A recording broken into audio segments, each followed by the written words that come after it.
bonjour, bonsoir à toutes et à tous.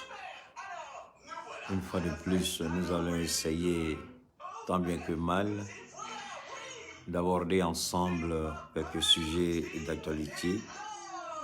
Toujours est-il que l'actualité aujourd'hui qui mine la Côte d'Ivoire, l'actualité qui défraie la chronique, l'actualité qui amène un bon nombre de personnes à un certain nombre d'interrogations, c'est l'attitude d'Alassane Ouattara. Parce que quand vous allez poser la question, on vous dira « Oh non, le président n'a rien à voir dedans, c'est une affaire de justice. Le président n'intervient pas dans les questions judiciaires. » Waouh! Je voudrais répondre rapidement à ces personnes. Si le président n'a rien à voir dans les questions judiciaires, pourquoi une ordonnance a été prise par le président de la République pour interdire aux magistrats d'appliquer toute décision de justice internationale si le Ouattara n'a pas donné l'autorisation? C'est la question que je pose à ceux qui disent que c'est une affaire de justice. Deuxièmement, lorsque c'est une affaire de justice, comment peut-on comprendre que d'innocents Ivoiriens ont été condamnés sans que la moindre preuve de leur culpabilité, de ce qu'on leur reproche de façon pénale, ait été prouvée? Pas un seul jour, ce minable, ridicule procureur appelé Adou Richa n'a été capable de fournir la moindre petite preuve concernant l'accusation qu'il a portée à l'endroit de certains Ivoiriens. Bonjour à toutes, bonjour à tous. Salam alaikum wa rahmatullahi wa barakatuh. Mikasa Soukassa, soyez les bienvenus. Clemsia, bonjour. Il n'y a pas de souci. Il n'y a pas de problème, ma chérie. On est ensemble. Alors, mais n'oublions pas de partager. Commencez à balancer. Un Clemsia, n'oublie pas, balance, et puis ensuite on se reprend, ok? Il n'y a pas de souci. Constance Zawi, comment vas-tu? Partagez les gars. Donc la question de savoir que il y a séparation des pouvoirs, et j'ai même, juste une parenthèse, j'ai entendu Sissi Ibrahim Bakongo dire que le retour de Blé Goudé en Côte d'Ivoire n'est pas souhaitable. Wilfried Kwasi, comment vas-tu? Que le retour de Charles Blé Goudé en Côte d'Ivoire n'est pas souhaitable. En d'autres termes, lui qui est conseiller à la présidence, membre fondateur ou membre pas fondateur, un des membres de la mise en place, 1, de l'Union du Grand Nord, 2, de la réforme du RHDP. Donc on peut dire que Sissi Ibrahim, et surtout, il a été l'un des rédacteurs de la nouvelle constitution. J'ai dit de diminuer ça là. Diminue. Tu es malade ou bien quoi? Alors, une seconde.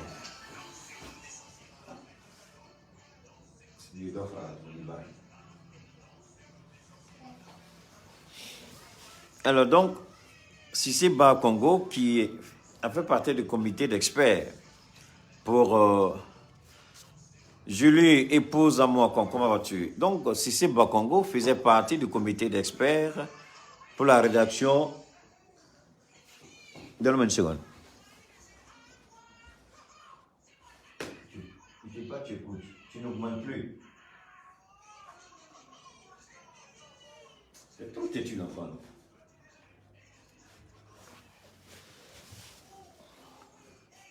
Alors donc, comme je disais, Sissi Bakongo a fait partie du comité d'experts pour la rédaction de la Constitution de 2016.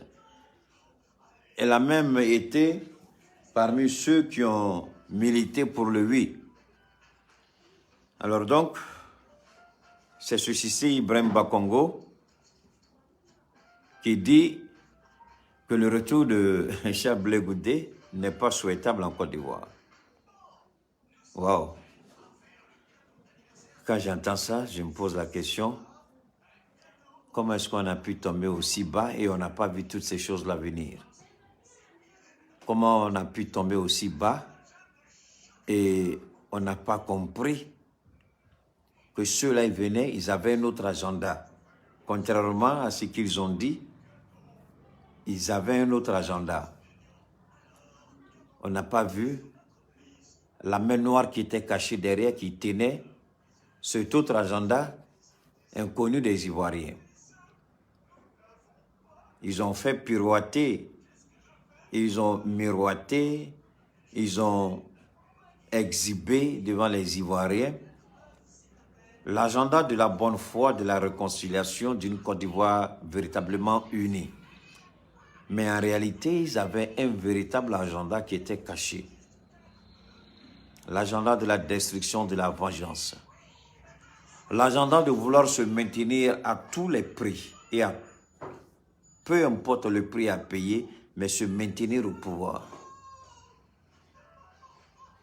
Comment on est passé à côté et on n'a pas vu ça? Comment on n'a pas vu que ces gens-là n'avaient autre ambition, autre idée que de se venger de tous ceux qui se sont opposés à la frauduleuse nationalité de Ouattara. Parce qu'aujourd'hui, il faut le dire, il faut le reconnaître. Moi, j'ai la certitude aujourd'hui qu'Alassane Ouattara a une nationalité frauduleuse. J'ai la certitude qu'Alassane Dramane Ouattara n'est pas cet Ivoirien qu'il prétend être. Parce qu'on ne peut pas faire à la Côte d'Ivoire ce qu'il est en train de faire aux Ivoiriens. On a du mal à comprendre, on a du mal à le saisir. On a du mal à suivre l'orientation politique qu'il donne aux actions. Enfin, on a du mal à suivre en un mot son orientation politique. Ne prenez pas Alassane Ouattara au mot. Non. Ne venez pas croire que les belles paroles, les belles phrases qu'il dit de jour et de jour, ce sont des mots qui viennent du cœur. Non, pas du tout. Ouattara est un manipulateur comme le jeune Macron. Il mente, il manipule, il mente, il manipule, il mente, il manipule. Mais en réalité, ce qui sort de leur bouche ne vient même pas du cœur. Comme le dit le Seigneur, quand je vous regarde, bande de rapaces, vous ne m'adorez que sur le bout des lèvres. Donc c'est sur le bout des lèvres. Donc, merci, c'est sur le bout des lèvres que ces gens-là prétendent aimer la Côte d'Ivoire, prétendre être des oufouettistes, prétendre œuvrer pour le bien-être de chaque Ivoirien. C'est sur le bout des lèvres. Mais c'est des choses qui ne viennent pas du fond du cœur. C'est pourquoi Dieu a été clair et certain, et Dieu a été clair et vraiment net sur ce sujet-là. Il dit, adorez-moi du fond du cœur. Adorez-moi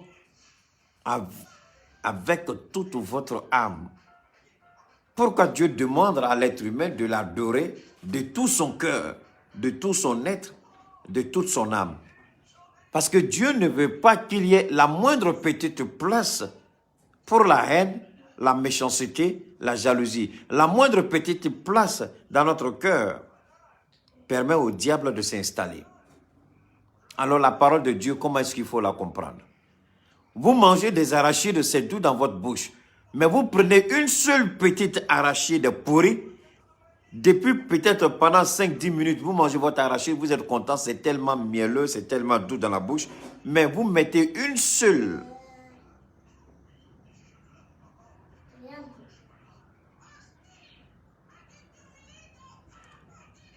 Donne-moi une seconde. Pas le dans le couloir. Sors. Viens. Sors.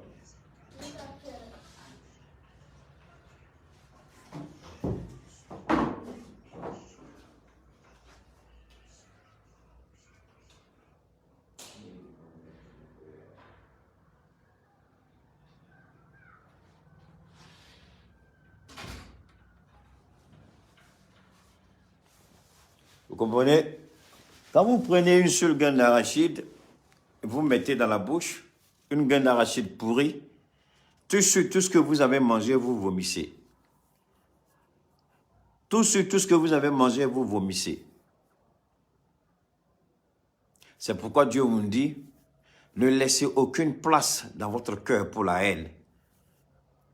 Oufoué a repris cela en disant, dans mon cœur, il n'y a pas la moindre petite place pour la haine. Mon cœur est rempli tellement d'amour qu'il n'y a pas de place pour la haine. Posons la question à Alassane Ouattara. De quoi est rempli son cœur? De la haine ou de l'amour? Mais vous avez la réponse par rapport aux agissements de Ouattara. Vous avez la réponse par rapport au comportement de Ouattara.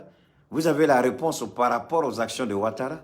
Son cœur n'est pas rempli d'amour, mais de haine, de jalousie, de méchanceté, de rancune, de vengeance.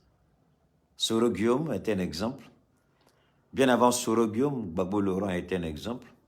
C'est vrai qu'à un moment donné, Soro Guillaume s'était égaré. Ça, il faut qu'on le dise honnêtement. À un moment donné, Soro Guillaume était égaré. À un moment donné, Soro Guillaume a cru que, c'est la Taïbe London, à un moment donné, Soro Guillaume a cru que Ouattara était un homme.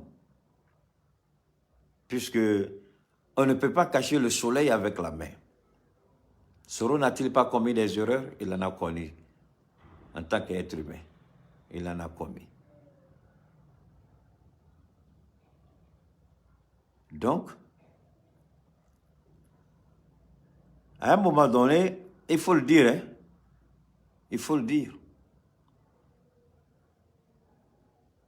Ce serait idiot, parce qu'aujourd'hui, je suis soroïste. Ce serait malhonnête, parce qu'aujourd'hui, je soutiens Soro Guillaume, et de dire que je vais effacer du revers de la main les actions que Soro a commises. Mais des actions, il en a la pleine conscience, puisque au vu de ces actions-là, Soro Guillaume a demandé pardon. Il a demandé pardon aux Ivoiriens. Il a demandé pardon à chacun et à chacune.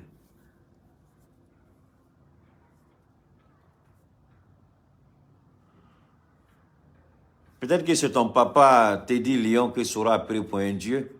Peut-être que c'est ton père qui l'a pris pour un dieu. Peut-être que c'est toi qui prends Alassane pour un dieu. Le fait d'avoir dit ça, ton direct prend fin ici et maintenant. Permettez-moi s'il vous plaît. Alors donc, il y a une erreur qui a été commise. Mais ici, je ne suis pas là pour faire le procès de Soro Guillaume. Je ne suis pas là pour remettre en cause les décisions et les actions de Soro Guillaume. Il en est pleinement conscient.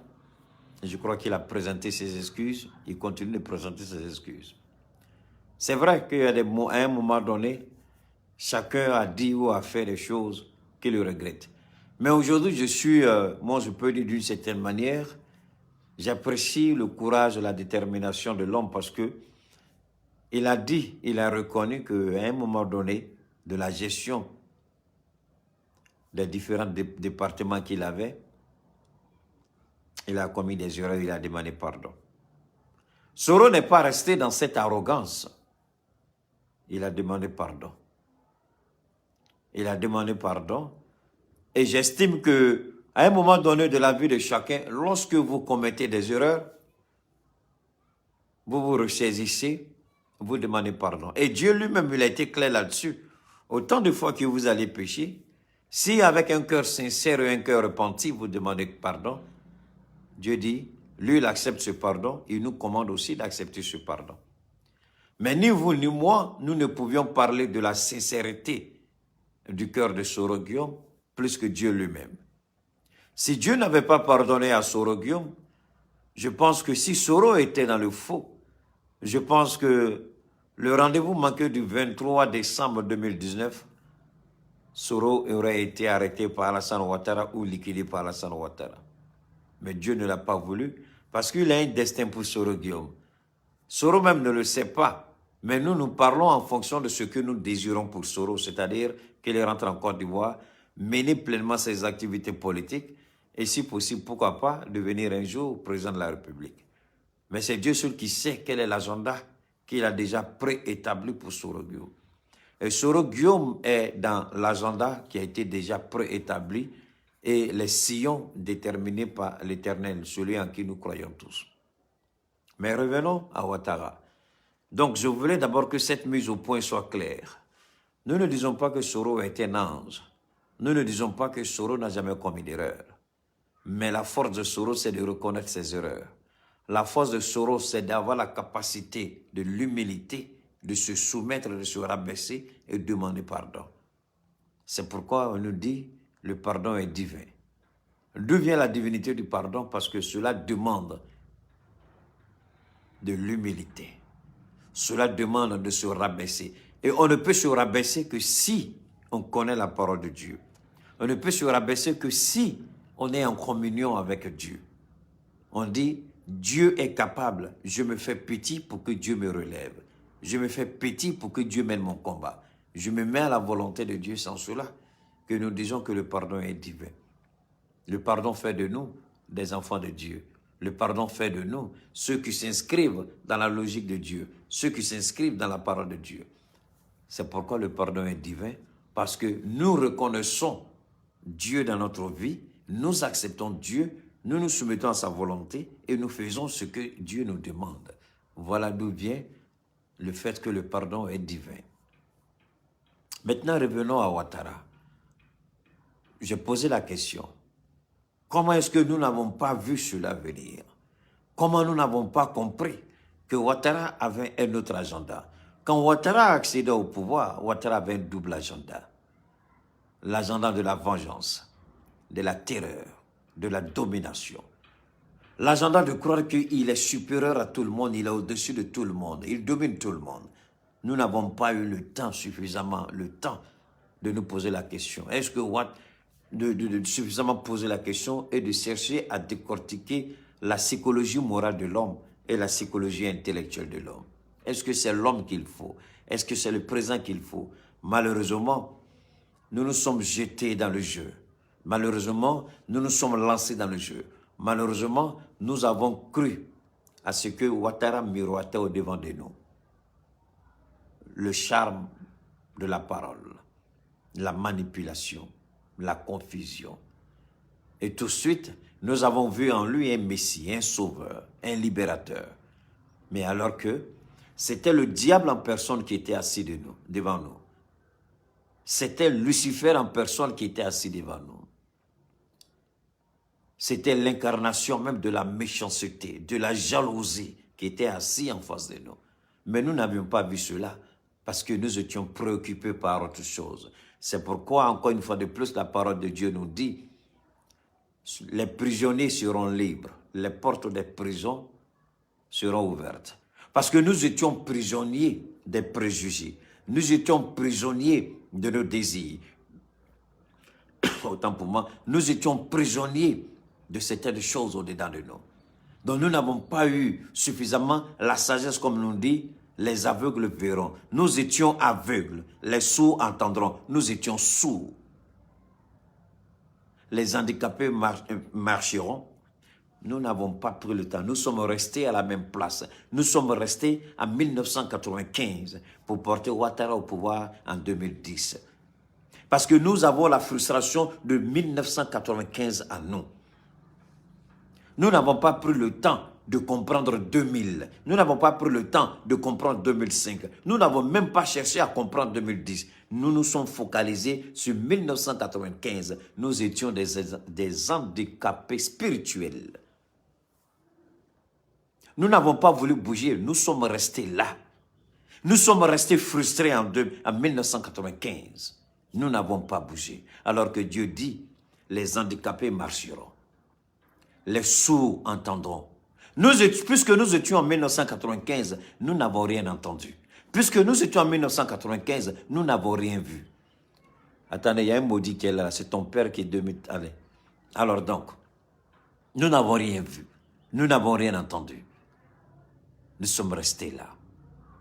Partagez, faites monter le mercure. Nous sommes restés là. Et aujourd'hui, nous regardons la situation avec amertume peut-être, avec frustration, mais en restant enfants de Dieu, nous regardons. Nous regardons. Est-ce que nous devons nous comporter comme Ouattara? Non.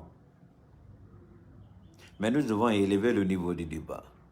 C'est ce que nous allons faire. Nous allons montrer à Ouattara que nous ne sommes pas comme lui. Nous allons montrer à Ouattara que nous n'avons pas besoin d'un PhD pour comprendre comment la simple petite chose fonctionne en politique. Vous avez un PhD, mais pourtant Assimi Goïta n'a pas un PhD, il est la fierté de son pays. Vous avez un PhD, pourtant Mamadi Doumbia n'a pas un PhD, il est la fierté de la Guinée.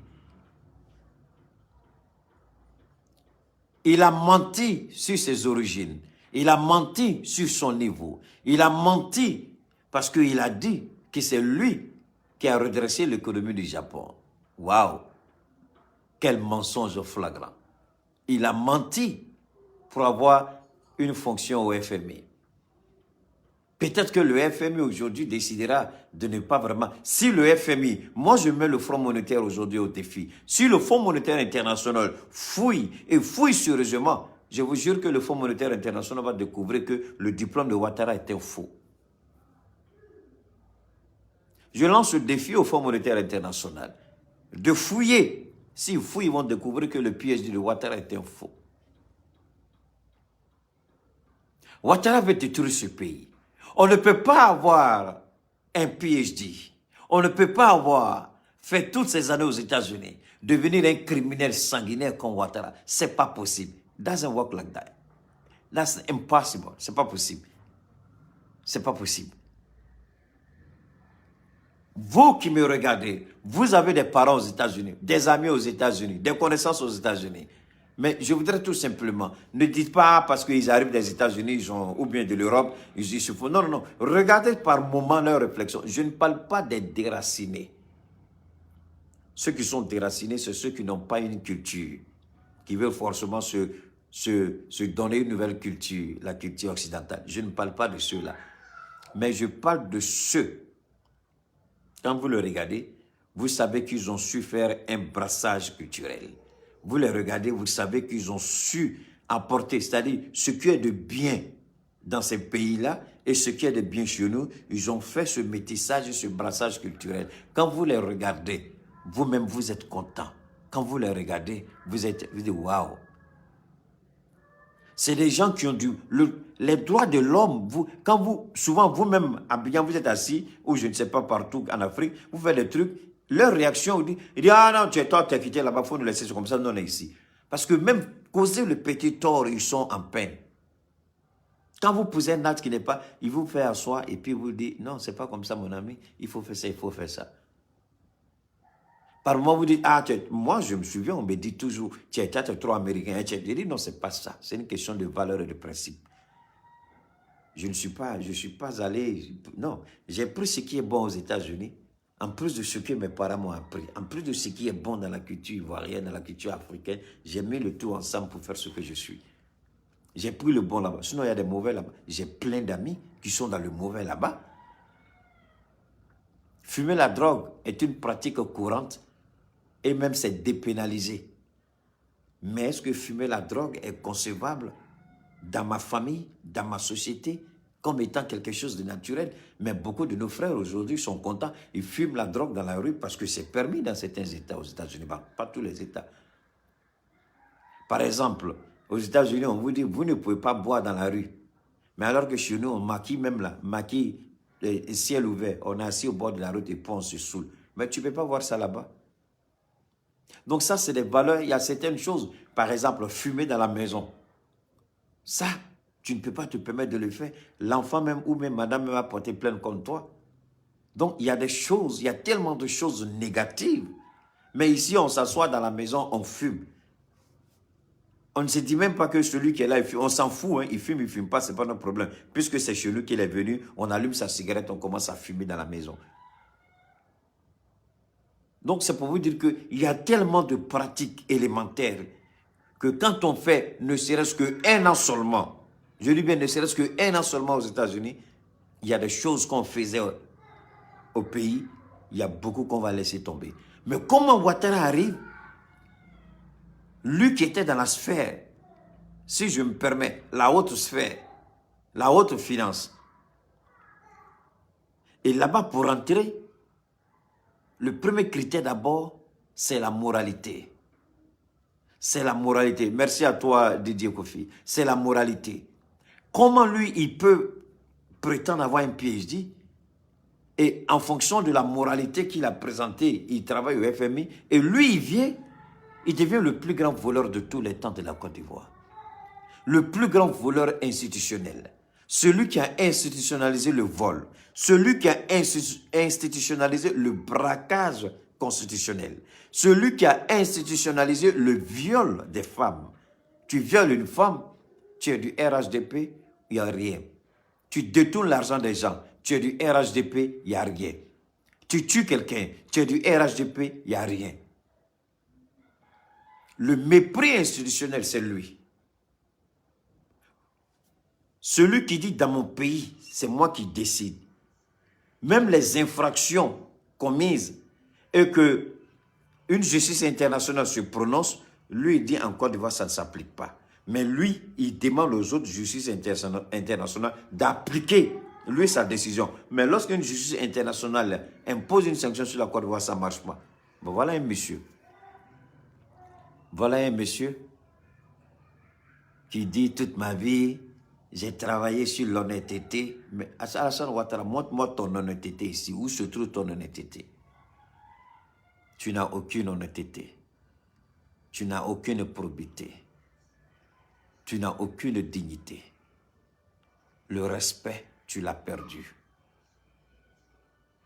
Alassane Ouattara, tu es l'humiliation de la Côte d'Ivoire. Salut à toi, mon frère Touré. Tu es la honte de tes pères. Je pourrais même dire que tu es indigne même d'accéder au poste de, permettez-moi, au poste de président de la République de Côte d'Ivoire.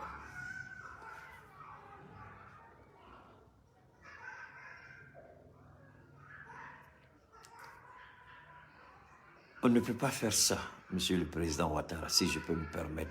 Tu ne mérites pas d'être appelé président. Mais vu que tu ne te maintiens pas les armes au pouvoir, je suis obligé de sortir et de parler.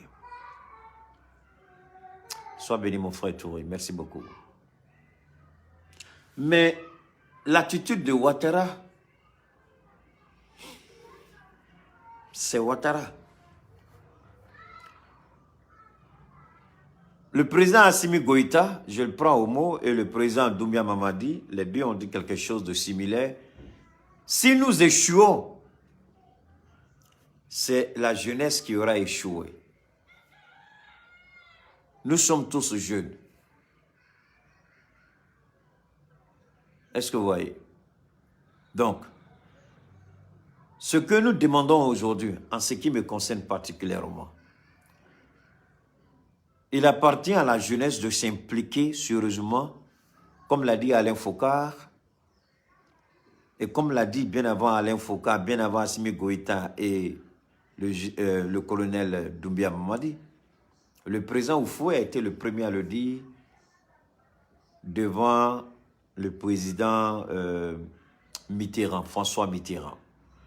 Il a dit devant le président François Mitterrand. À ses côtés, il y avait le président Mobutu Sese Seko. Tous les trois sont morts. Mais Oufoué a dit, la jeunesse de l'Afrique, la jeunesse africaine,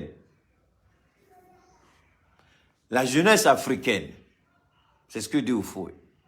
L'avenir de l'Afrique dépend de notre jeunesse. D'accord?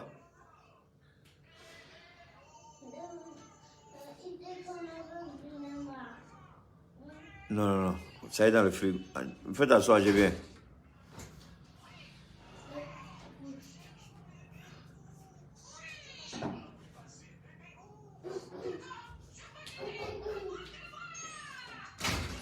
Une seconde, il veut manger comme le bœuf là, je vais prendre pour lui donner. J'arrive. Partagez entre temps, partagez.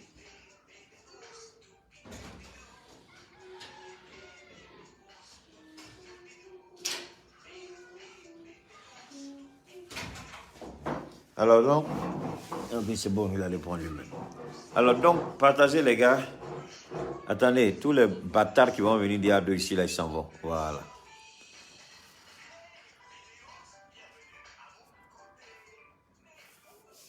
Alors donc, merci Massadian. Alors, ce que je dis en ce qui concerne la jeunesse ivoirienne. Les Ivoiriens, les jeunes Ivoiriens peuvent continuer à devenir des brouteurs toute leur vie. Mais en devenant brouteurs, c'est qu'ils oublient. En étant brouteurs, pardon, c'est qu'ils oublient. Ils ont des relations avec des jeunes filles. Ils ont des relations avec des jeunes filles. Il y en a même qui osent même se marier en tant que brouteurs. Partagez les gars, faites monter en tant que brouteurs. Ils se marient ou ils sont avec des jeunes filles. La jeune fille, par le coup le coup de la nature, pape, elle tombe enceinte. Donc le brouteur a un enfant. Le brouteur a une éducation à donner. Le brouteur devient un père. Donc, s'il pense que toute sa vie, il va nourrir sa famille de broutage, puisque c'est un brouteur, ça veut dire c'est un voleur. Le brouteur n'est rien d'autre qu'un voleur. Mais une famille qui est élevée dans les biens mal acquis est une famille qui est maudite. Donc, que les brouteurs mettent ça dans leur tête.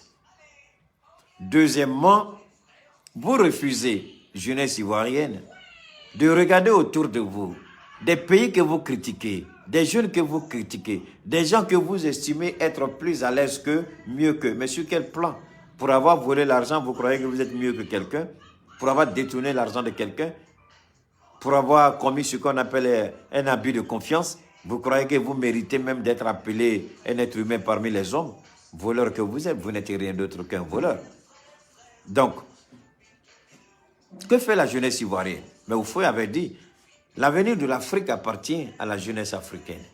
Une jeunesse consciente, une jeunesse formée, une jeunesse qui va reprendre en main le combat. Nous, je l'ai dit une fois, je le répète aujourd'hui, Houphouët a mené une stratégie que beaucoup, à l'époque, n'ont pas acceptée. Des gens comme, je viens en sortant là-bas, des gens comme Sékou Touré, ils n'ont pas, il faut mettre sur la table, je viens, mets sur la table. Mets sur la table, je viens.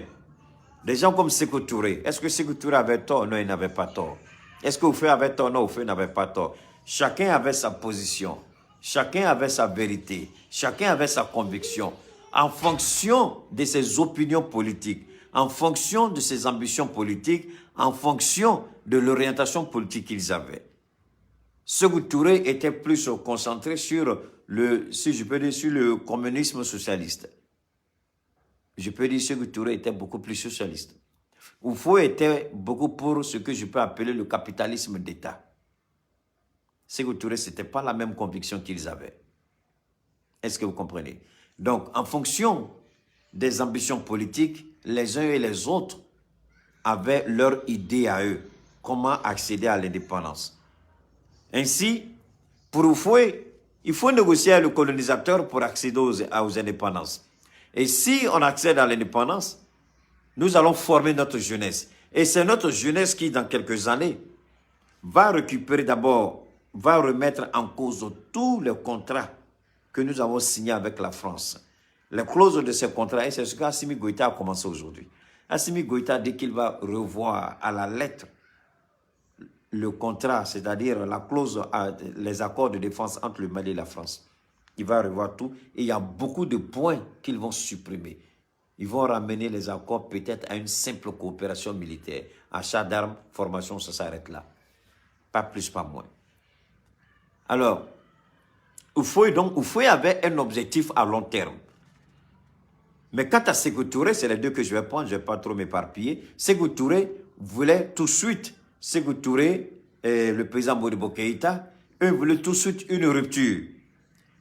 C'est pourquoi en 1958, la Guinée dit non à la France. Et juste après l'accession à l'indépendance en 1960, le président Modibo Keïta du Mali dit non à la France et coupe tout lien. Lui, il n'aura que 8 ans au pouvoir. La France va le faire assassiner par, enfin, un coup d'état militaire en 1968 par le général Moussa Traoré. Et puis ensuite, il va mourir.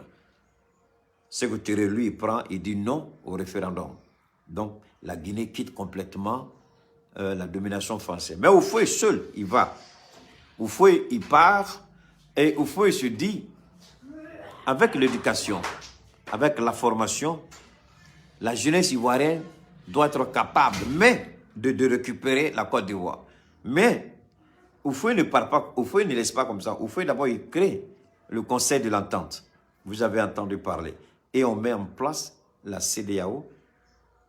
Et le Conseil de l'Entente, c'est beaucoup plus restreint. La CEDEAO dans les pays anglophones dedans. C'était ça l'objectif d'Houphouët. Avec cette CEDEAO, la CEDEAO même, c'est compliqué, hein? Mais si on commence ça, on ne va pas finir. Donc, je vais laisser ça arrêter là. Donc, on va arrêter cette histoire. Alors, donc, il y avait cette vision-là. Mais quand vous regardez aujourd'hui, mais pourquoi le Conseil de l'Entente? Unité. C'était pour créer une unité. Pourquoi la CEDEAO? Pour créer une zone sous-régionale d'échange, de coopération et d'intégration. Voilà l'objectif de la CEDEAO. Mais regardons, revenons encore. Merci. Revenons en arrière. Que veut réellement Ouattara? Quel était l'agenda caché de Ouattara que les Ivoiriens ignoraient? Ouattara est-il réellement celui qui a fait ses études aux États-Unis? La question, je la pose toujours, mais vous croyez que c'est un activiste ou c'est quelqu'un qui n'est pas d'accord avec Ouattara qui pose ces questions? Je pose cette question parce que pour ceux qui connaissent les États-Unis aussi bien que moi, pour ceux qui y ont vécu aussi bien que moi, pour ceux même qui vivent en Europe, vous voyez un peu, il y a des choses que vous voyez, mais je prends l'exemple sur nos sœurs.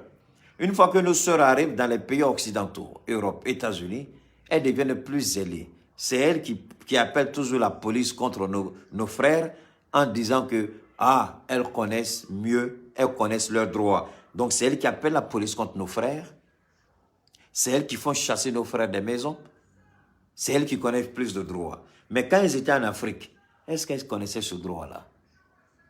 Sa propre petite soeur qui est mariée, même qui est mariée à un homme à Abidjan, ou à Korogo, à Boaké, ou à Vavois, à Bouna, à Bondoko, est-ce que cette soeur a le même comportement que sa grande soeur qui est aux États-Unis ou en Europe? Pas du tout. Parce que dans ce pays-là, elle se dit, Nieda, elle est là. Mes yeux sont ouverts. Je vois, je comprends, je maîtrise. Salut à toi, Soumaoro. Donc, c'est comme ça. Vous comprenez un peu. Alors, donc, vous prenez deux sœurs qui sont mariées en même temps, de la même famille, même père, même mère. Celle qui est à l'extérieur, en Europe ou aux States, elle croit qu'elle connaît plus ses droits que celle qui est mariée à Abidjan. C'est un peu ça.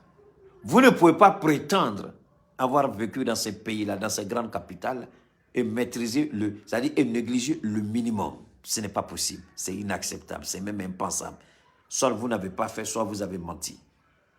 Soit, si vous l'avez fait, vous êtes un homme foncièrement mauvais. Vous êtes un homme foncièrement maudit.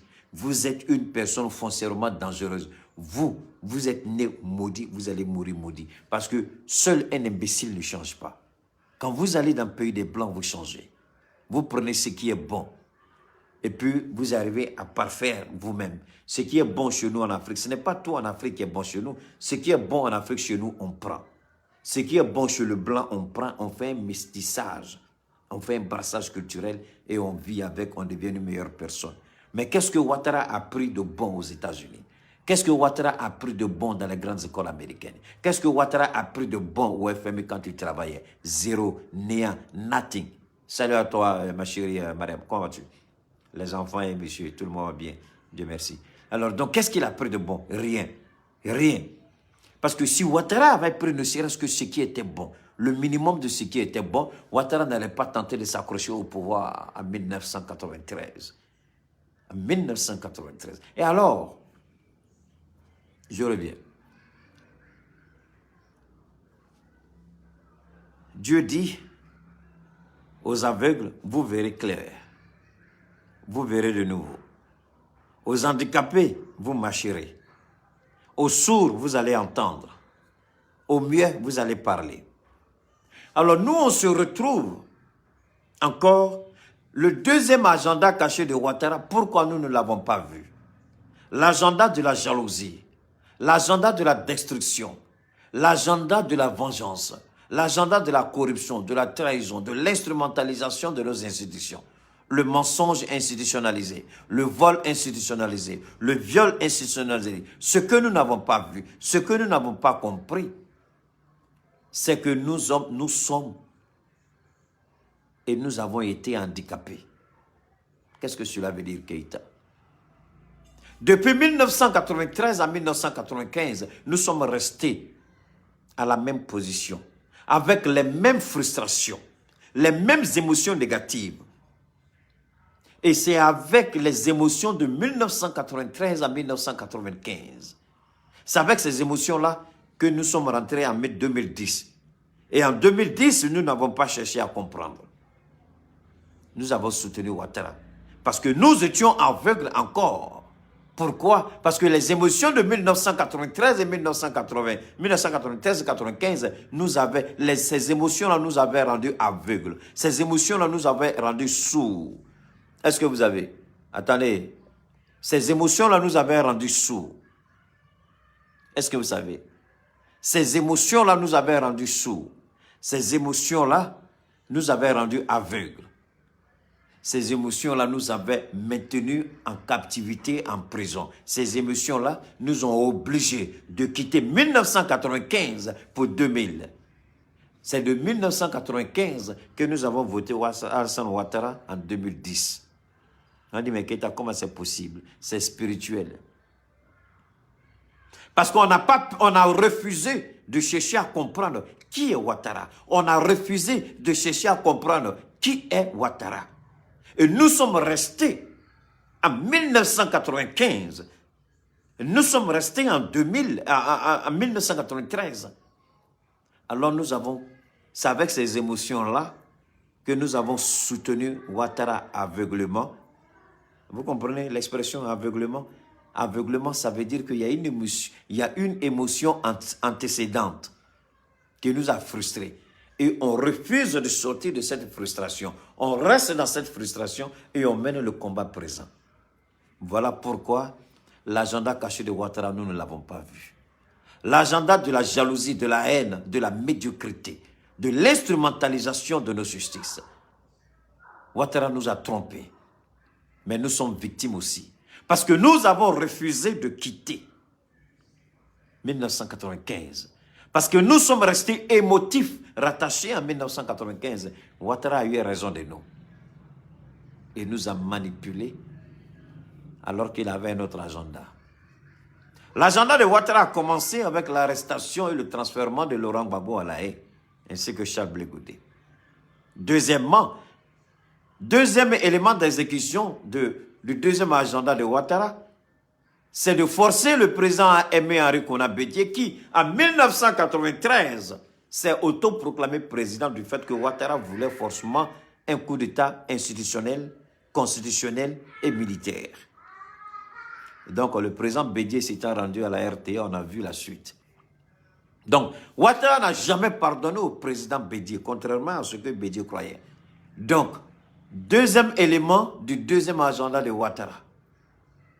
Vous comprenez maintenant pourquoi je remonte en 1993? D'accord. Ainsi, Bédié, le troisième élément, Soro Kibafore Guillaume. Parce que Soro a accepté d'aller aux négociations directes avec Laurent Gbagbo à Ouagadougou. Ouattara s'est estimé heureux. Parce que Ouattara ne voulait pas du tout de la paix. Je vous ai donné un exemple il n'y a pas longtemps. Merci beaucoup, Massandia. Je vous ai dit quelque chose il n'y a pas trop longtemps. Je vous ai dit que l'armée malienne s'est déconnectée du réseau d'information, de transmission d'informations de la France. Maintenant, ce sont les satellites russes qui donnent l'information à l'armée malienne. Et l'armée malienne communique maintenant via le réseau satellitaire de la Russie. Et la Côte d'Ivoire reste toujours rattachée au réseau satellitaire de la France. Donc c'est dans les échanges que le service de renseignement militaire français s'est rendu compte que c'est Alassane Ouattara qui donnait les ordres à Soro Guillaume. Pourtant, Soro Guillaume nous a toujours dit que lui, il était seul. Mais les services de renseignement français ont dit Soro ne fait que protéger Ouattara, mais en réalité, c'est Ouattara le responsable de la rébellion. Je suis sorti à l'époque, j'ai fait une direct là-dessus. 1 ou 2 directs, et toujours j'en parle. Alors, qu'est-ce que cela nous dit? D'accord. Soro Guillaume, donc Ouattara, Soro Guillaume décide d'aller aux négociations avec Laurent Gbagbo. Alassane Ouattara se sent. Alassane Ouattara se sent. Wilfried Kouassi, merci beaucoup. Partageons seulement, les gens vont attendre. Alassane Ouattara s'est senti trahi et frustré du fait que Soro décide d'aller négocier avec Laurent Gbagbo. Chose qu'il a toujours refusée. Il n'a jamais voulu que Laurent Gbagbo... Parce que Ouattara voulait purement et simplement enlever Laurent Gbagbo et puis organiser les élections sans Gbagbo.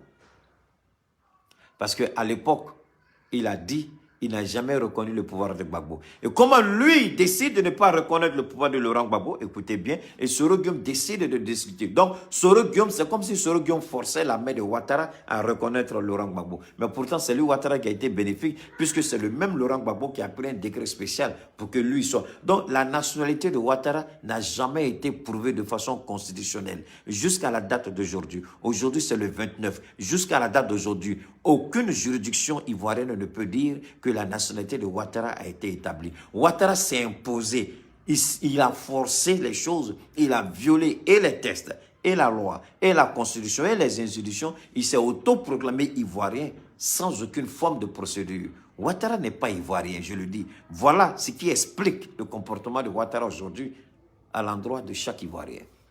Il n'a pas d'amour, aucun ressentiment, aucune humilité, aucune pitié, aucune tolérance. Voilà la nature de l'homme. Ce n'est pas tout. Donc Ouattara, il ne pardonne pas à Soro, il ne pardonne pas à Gbagbo. Parce que Gbagbo, qu'il a soutenu en 1995, le même Gbagbo dit « Je ne suis pas la loi, je n'ai pas ma bouche dedans ». Quand Ouattara a demandé la reprise des élections en 2000, Gbagbo dit « Niet, ça ne se passera pas ». Donc, Ouattara garde rancune contre Gbagbo Laurent pour l'avoir défié. Ouattara garde rancune contre Soro Guillaume pour l'avoir défié.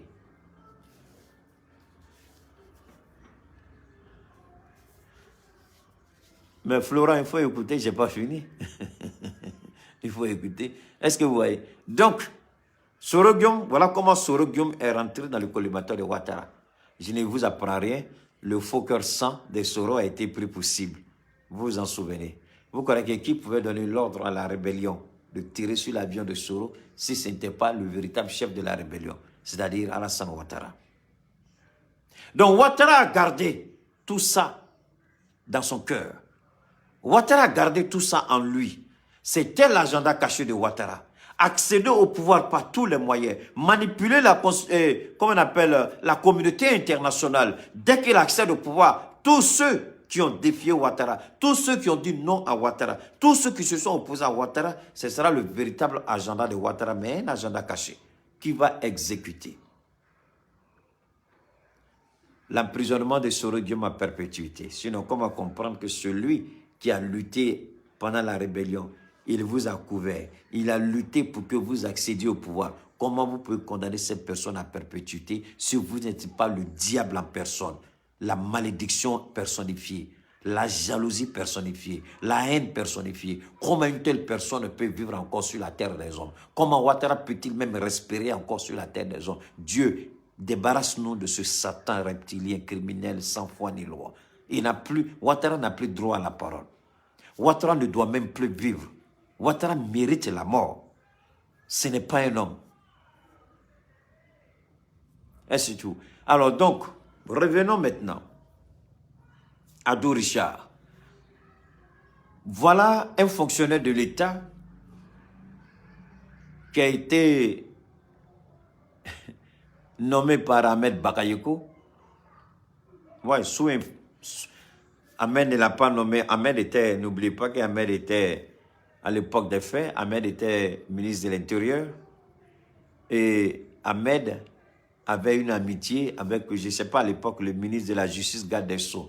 C'est Ahmed qui, parce que le procureur qui était là avant, l'avènement d'Abdou Richard, le procureur qui était là, rappelez-vous, je ne sais plus c'était en 2000 combien, il y a eu une fête, de réveillon. Et les gens revenaient. Et en revenant, la foule était tellement compacte, tellement dense, qu'il y a certains qui sont tombés dans un ravin. Il y avait un chantier en construction et le chantier appartenait aux frères de Dominique Ouattara. Après les enquêtes, la population mettait tellement la pression que Ouattara avait... C'est là que Ouattara a trahi les Ivoiriens. Ouattara est venu et dit, Personne n'est au-dessus de la loi. La justice, c'est rien que la justice. On met les enquêtes et c'est le frère de Dominique Ouattara qui est épinglé. Au moment où le procureur est prêt à donner son nom, il dit, nos enquêtes sont terminées, nous savons à qui appartient le chantier, nous allons automatiquement un coup de fil de Ouattara à Ahmed Bagayoko, un coup de fil d'Ahmed Bagayoko au ministre de la Justice. Soro Guillaume était Premier ministre à l'époque, si je ne m'abuse, hein, ou bien, Soro Guillaume, ou bien il n'était pas, non, je crois que ce n'était pas Soro Guillaume, ça devait être, je ne sais pas qui était Premier ministre, mais rapidement, le procureur qui était là a été démis de ses fonctions et Abdou Richard a été, non seulement le procureur a été démis de ses fonctions, mais le procureur, on a gâté son papier, il ne peut même plus travailler en Côte d'Ivoire. Voilà l'homme qui dit, je suis venu, voilà l'homme qui a insulté Gbagbo Laurent, voilà l'homme qui a insulté Bédié, voilà l'homme qui a insulté Gueye, voilà l'homme qui a insulté notre constitution et nos institutions. Donc Ouattara, il dit non. C'est ainsi que Ahmed Bagayoko, Abdou Richard qui est un frère à Yolande Bagayoko, donc on récupère Abdou Richard, je crois qu'il devait être procureur adjoint ou un truc comme ça, en même temps on prend Abdou Richard, on le balance. Voilà comment Abdou Richard est arrivé au pouvoir. Quand je dis au pouvoir, je parle de... Il est devenu comme un procureur général de la République. Dans l'autre, on l'a chassé, il est parti parce qu'il était... Oh, attendez, il y a un bâtard, c'est ton père qui parle, ouais, tu fais voir ailleurs. Donc, Abdou Richard est parti. Ensuite, Abdou Richard a été nommé procureur général de la République et l'autre est parti. Alors, revenons maintenant. Donc, vu qu'Abdou Richard a été mis là, je ne vais pas vous parler de ce qu'il a fait avec Aoussou Jano. Je ne parle pas de ce qu'il a fait avec Sansan Kabila. Ça ne nous intéresse pas. Mais nous allons revenir maintenant sur la question de la violation constitutionnelle. Nous allons parler de la violation constitutionnelle. Donnez-moi une seconde. Attendez, ne soyez pas pressés. Il y a tellement de maudits aujourd'hui, je suis tellement content. Nous allons parler de la violation constitutionnelle. Je vous ai lu l'article... Je vous ai lu...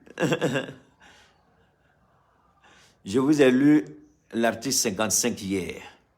Continuez de faire monter le mercure. Les moutons sont là. Faites monter le mercure. Je suis content que les moutons sont là. Hein? L'éducation que leurs parents ont raté de leur donner, je vais leur donner. Quoi? Pardon. Où est ton véhicule? Voilà ça. Prends ta voiture avec. Donc, faites monter.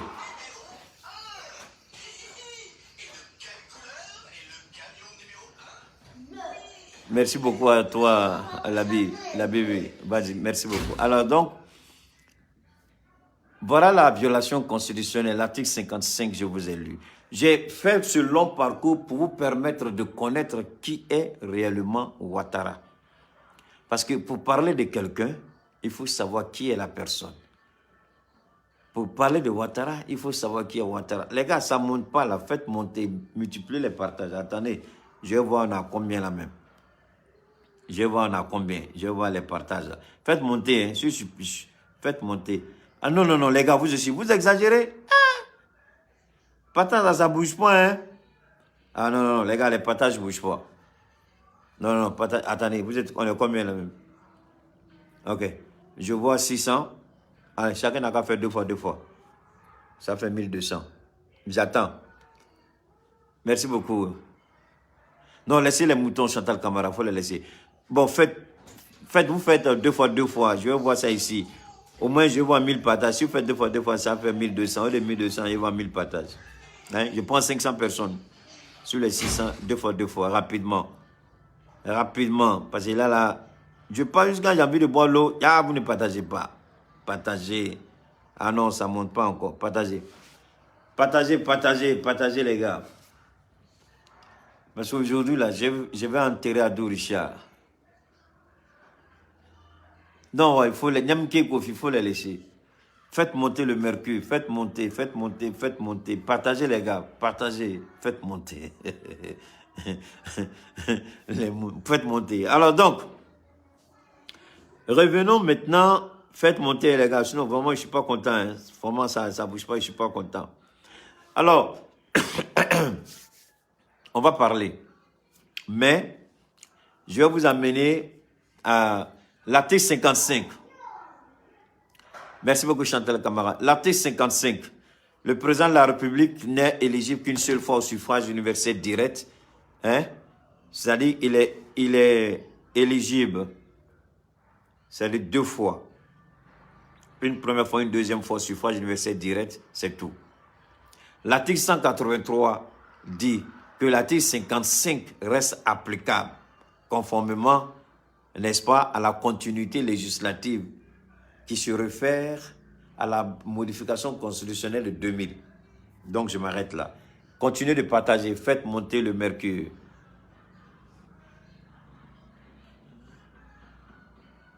Bamba, vous connaissez Bamba Niama, monsieur le maire. Bamba, bon, peut-être que si tu me parles après, dans mon messenger, hein, peut-être à Niama aussi, il faut dire que ça fait un bout de temps, j'ai quitté Niama, hein, ça fait un bout de temps quand même. Donc, on va commencer. Faites monter le mercure. Partagez et partageons. Partageons et partagez. On va écouter. Ont permis de recueillir des informations. Non, attends, tais-toi. Voilà, partagez les gars. Oh, merde. Sur les occupants du bac à verre impliqués dans les... Partagez, faites monter le mercure. Partagez, partagez. L'affaire du bac à verre et Ado Richard. Incompétence ou complicité? Les investigations ont permis de recueillir des informations sur les occupants du bac à verre impliqués dans les affrontements dans cette commune.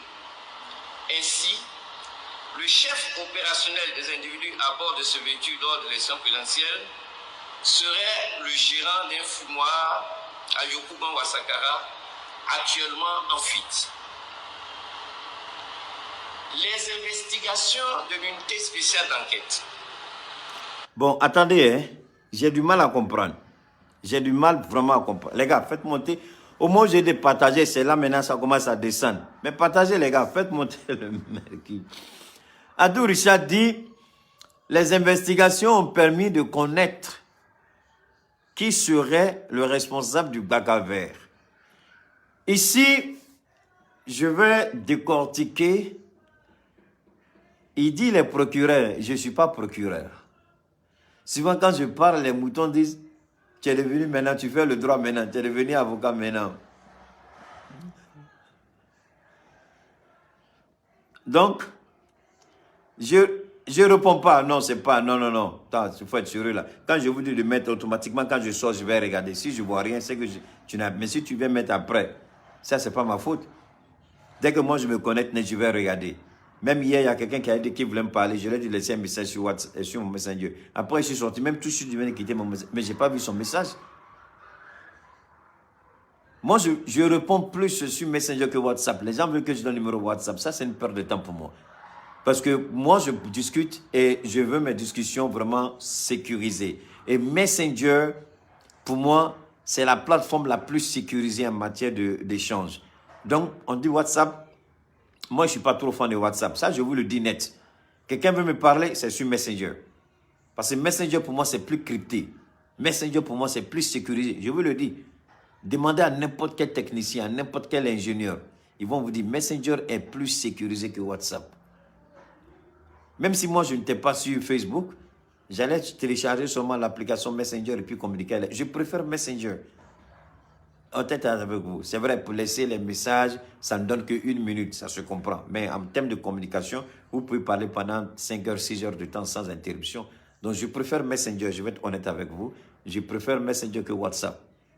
Donc, si je dis laisser, dès que je sors, je regarde. S'il n'y a rien, ce n'est pas ma faute. Alors donc, on va continuer. Ado Richard dit, en tant que procureur, mais je vais démontrer que votre procureur là, je ne sais pas souvent, hein, bon, moi je ne l'ai pas nommé, c'est Ahmed Bagayogo qui a fait la proposition. Je vais vous dire une chose. Le propriétaire du Baka peut ne pas être. Le propriétaire du... Ah, d'abord, quand il y a un crime, il y a un délit qui est commis. Qui est le commanditaire? Qui est l'exécutant? Et si vous voulez, le troisième élément, le lieu où le délit a été commis, ou le véhicule qui a servi pour commettre le délit, l'acte. Il nous parle ici du propriétaire du véhicule qui serait en fuite. Ce qui est absolument faux. Qui sont les commanditaires? C'est-à-dire que ceux qui demandent aux gens d'aller commettre les actes. Qui sont ceux qui ont commis les actes?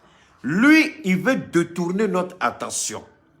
Adou Richard veut nous manipuler. Nous, notre question n'est pas de dire à qui appartient le Gbaka. C'est vrai, sur le plan pénal, le propriétaire du Gbaka doit être recherché parce que le véhicule a été utilisé à plusieurs reprises. Notre préoccupation, qui sont les commanditaires? C'est-à-dire ceux qui ont donné l'ordre d'attaquer les manifestants. Donc, le propriétaire du Gbaka n'est pas forcément le commanditaire. En termes juridiques, il faut que cela soit clair pour chacun de nous. Mais Adou Richard, ici, veut nous tourner en bourrique. Il croit que, je l'ai dit, il dit, tu es un petit Adou. Wallah, Billah, tu es un petit. Il faut sauter avec tes articles de loi là. Quand tu as fini de citer, jusqu'à Kéta va te poser une seule question. Pour répondre, tu risques de chier dans ton pantalon. Donc, celui à qui appartient le véhicule n'est pas forcément celui qui a commis l'acte. Mais dans le cas précis, le propriétaire du véhicule est en collaboration avec les commanditaires, ceux qui ont ordonné de commettre l'acte, et les exécutants, ceux qui ont commis les différents forfaits. Maintenant, au niveau de l'enquête, Adou Richard aurait pu être beaucoup plus explicite. Le propriétaire du Gbaka, ceux qui ont commandité, ceux qui ont exécuté. Il y a 3 éléments ici qu'on a besoin. Mais Adou Richard nous mène en bourrique et nous parle d'un seul élément au lieu de nous parler de 3 éléments. Mais il croit que nous sommes des idiots ou bien quoi? Ou bien il croit que nos parents qui nous ont mis à l'école. Est-ce que tu vois? Donc, on va continuer d'écouter Adou Richard. On va continuer d'écouter son... Comment vous dites ça même? Son incapacité. On va l'écouter. Hein? Ont mis en évidence que la manipulation des sentiments d'appartenance ethnique, politique et religieuse, ainsi que l'impunité, demeure un ressort important de l'escalade de la violence, y compris politique. Bon. Adou Richard, la levain noir. Moi, ce que je ne comprends pas. Voilà un élément crucial de l'enquête. Voilà un élément déterminant de l'enquête. Voilà un élément important de l'enquête, c'est-à-dire le propriétaire du Gbaka noir, les commanditaires, les exécutants. Adou Richard, pour une enquête sérieuse qui aurait mis 6 mois, voilà un incapable procureur, un indigne procureur. Un rejeton appelé procureur est incapable de nous donner les 3 éléments. Une fois, je ne sais pas si je vous ai dit que moi je donne des cours, enfin, je suis spécialiste dans le domaine en matière de sécurité. Que ce soit la sécurité rapprochée, que ce soit la sécurité dans pratiquement tous les domaines, mais je ne parlerai pas des militaires, parce que là, je n'ai pas fait cette formation, la sécurité, je vais dire privée, donc je connais tout. J'enseigne aux gens, lorsqu'un crime est commis en nation, voilà les différents éléments d'une scène de crime. Il y a là une scène de crime qui est là. Et Adou Richard, sur le plan pénal, essaie de nous mener en bourrique. Il ne nous dit pas les éléments constitutifs de la scène de crime. Le seul élément qu'il nous donne, c'est le propriétaire du Gbaka. Mais le propriétaire du Gbaka n'est pas forcément le commanditaire. Le propriétaire du Gbaka n'est pas forcément l'exécutant. Il y a des gens qui sont au-dessus du chauffeur de Gbaka. Il y a des gens qui ont commandité. Il y a des gens qui ont exécuté. Mais ceux qui ont commandité et ceux qui ont exécuté, Adou Richard, qu'est-ce que tu nous dis à ce niveau? Partagez les gars. Je ne suis pas intellectuel, mais je me débrouille. Je ne suis pas homme de droit, mais je me débrouille. Mais en ce qui concerne les scènes de crime, là, tu viens pour toi, au nom de tout ce qui m'est cher, il faut venir avec ton PhD, il faut venir avec ton doctorat, il faut parler, tu finis de parler, moi qui j'aurai mon mot à dire. Et ce que je vais dire là sera pris en compte, parce que je n'ai pas parlé dans le vide. Donc quand les moutons là sortent là, est-ce que les moutons là peuvent tenir ce débat avec votre serviteur que je suis? Donc laissez-les. Il s'agit de ce qui est ici, et non de la haine, ou non de vociférer. Est-ce que vous comprenez? Alors, Adou Richard nous mène en bateau. Adou Richard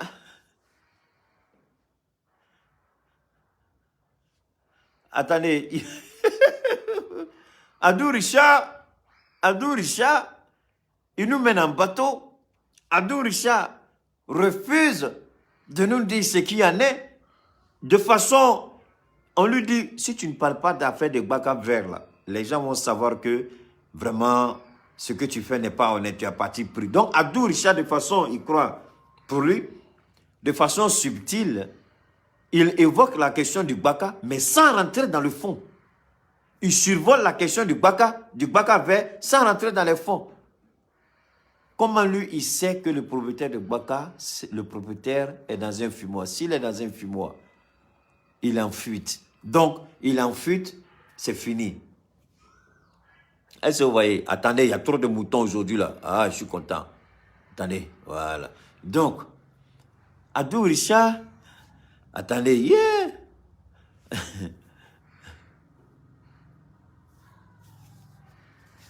Attendez, il y a... Attendez.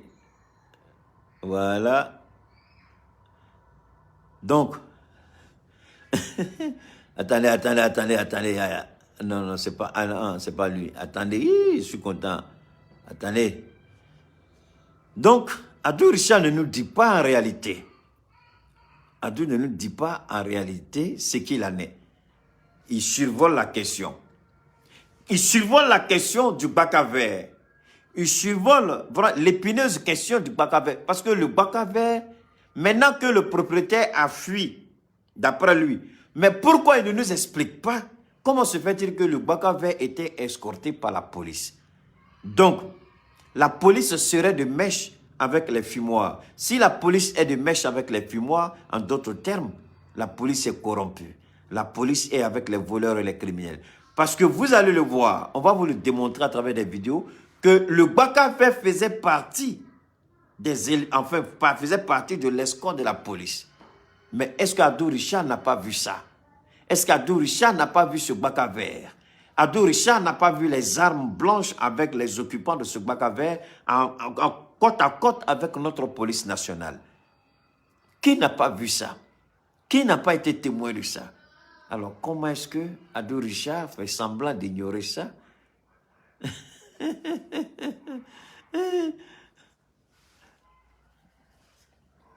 Attendez. Attendez, il y a un autre maudit qui est là.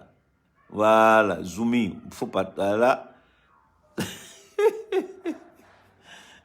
Alors, on va continuer. On va continuer avec notre... Voilà. Est un drôle de bonhomme. Un homme veule et corrompu. Durant la crise préélectorale de 2020, Christian B vous avait promis d'identifier les soldats et les miliciens qui allaient tirer sur les foules de manifestants pacifiques. Avec ses petits moyens de bord, Christian B avait mené ses investigations et avait clairement établi les responsabilités et les membres du commando qui opéraient durant le mot d'ordre de désobéissance civile de l'opposition ivoirienne et qui étaient même escortés par les forces de l'ordre, notamment la police et la gendarmerie. D'accord, je vais m'arrêter là, je ne vais pas faire passer tout le tour de Christian P. Voilà, on va s'arrêter là. On va revenir, je vais revenir tout de suite sur la question du Baka Vert qui était escorté par la police. On va revenir, voilà. Bon, regardez ici d'abord et puis on continue. On va continuer.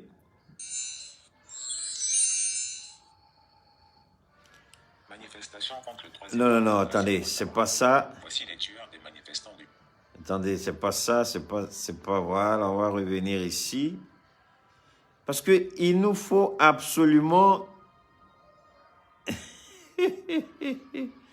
Ouh, Adou Richard est fait rire.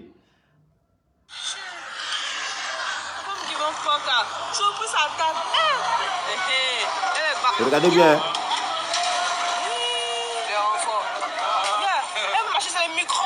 C'est le microbe. Seigneur. C'est le microbe. Bon, attendez, je vais ramener la vidéo là. Il faut ramener la vidéo là. On va ramener. Je vais ramener la vidéo là. Vous allez bien voir parce que c'est important pour nous Vous allez bien voir le rôle du bac à vert. Et puis ensuite, on va remonter encore pour voir comment le bac à vert... Oh, laissez-les, laissez-les, laissez-les. On va revenir encore. On va sur la question du bac à vert. Voilà. Voilà, regardez bien ici. Sur le taxi, le bac à vert. Le voici là-bas. Voici la voiture là. Je ne sais pas ce qu'ils sont venus chercher moi. Regardez-le. Partagez, faites monter le mercure, ça descend. Faites monter, partagez. Partagez les gars. Reprenez le partage. Voici qui sont là. Voilà, voilà, machette la fait sortir. Vous avez vu machette là? Voilà, machette la fait sortir. Voilà, machette là. Voici machette la fait sortir. Eh Dieu. Protège-nous. Voici machette. Vous voyez machette dans les mains. Ils ont les machettes. Ils ont les machettes. Ils ont les machettes, Seigneur. On va comment dire maintenant c'est 4. Bon, ça maintenant, c'est pas fini, hein. Voilà, ça aussi, je voudrais que vous regardiez bien. Voilà, regardez bien.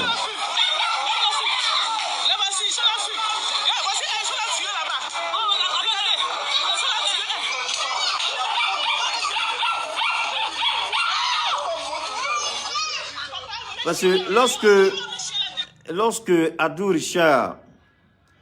Richard veut manipuler la vérité, lorsque Adou Richard veut s'inscrire dans le faux, bon voilà, c'est cette vidéo-là que je voudrais absolument.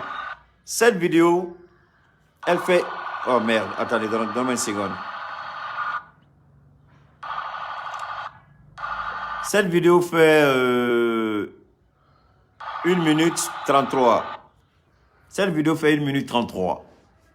Vous allez voir dans cette vidéo que le procureur Adou Richard est d'une malhonnêteté sans précédent, d'une indignation inqualifiable. Vous allez voir que le procureur Adou Richard fait honte à la magistrature, il fait honte à la fonction de procureur. Comme je l'ai dit hier, je demande aux procureurs de la sous-région de ne point se sentir concernés parce que lorsqu'il y a une brebis galeuse au sein de leur corporation, il nous appartient de dénoncer. Et ce que nous faisons aujourd'hui, c'est de dénoncer la forfaiture judiciaire en Côte d'Ivoire. Ce que Ouattara essaie de faire. Mais après avoir présenté ça, maintenant je vais rentrer dans les causes. Hier, j'en ai parlé. Aujourd'hui, je vais approfondir puisque répétition est pédagogique. Regardez bien la bande audio, la bande vidéo qui va passer tout à l'heure. Cette bande vidéo doit vous permettre de classifier définitivement l'immoral Adou Richard, l'inconscient Adou Richard, le ridicule Adou Richard, le voleur Adou Richard, le corrompu et souillé Adou Richard. Si vous regardez cette bande, vous-même, vous allez vous poser la question, mais attendez. Et je vais faire repasser une dernière fois les propos d'Adou Richard. Quand vous regardez cette bande-là, et puis vous écoutez, vous allez vous poser, mais attendez, de quoi il parle ce monsieur? On regarde. Regardez bien, hein? Ça, ce sont les forces de l'ordre. Ça, c'est la police. Regardez bien ce qui va suivre. Partagez les gars, partagez, partagez. C'est toujours les policiers en mouvement, hein? Regardez bien. Regardez bien. C'est la police qui est là.